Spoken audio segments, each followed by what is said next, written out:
මේ බලන්න තනි ගල් පර්වතයක් කපාගෙන සම්පූර්ණ දේවාලය නිර්මාණය කරලා තියෙනවා. මේ තමයි කෛලාස දේවාලය. ඉන්දියාවේ එල්ලෝරා ගුහා ආශ්‍රිතව පිටි ලෝකයේ විශිෂ්ටතම ඒක ශෛලී නිර්මාණ වලින් එකක්. විශේෂම දේ මේක හදලා තියෙන්නේ ගල් පර්වතයේ සිරස් කැණීමකින්. එනම් ඉහළින් පටන්ගෙන පහළට ගල් ඉවත් කරමින්. බලන්න පොඩි වැරද්දක් වුණොත් නැවත නිවැරදි කරන්න අසීරුයි. සම්පූර්ණ නිර්මාණයම හානි වෙනවා.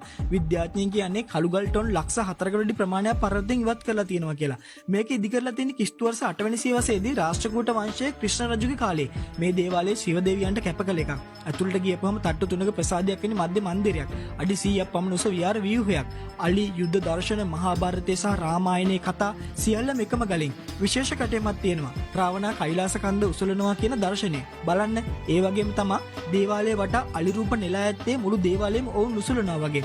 සමහරු කියන්නේ මේක හදන්න වසර 100කට වඩා ගියා කියලා. තවත් මතයක් තියෙනවා. අවුරුදු 18ක් වගේ කාලයක් තුළ මේක සම්පූර්ණ කළා කියලාත්. ඒ වගේම මේකේ තවමත් හරියට හොයාගෙන නැති රහස් තියෙනවා.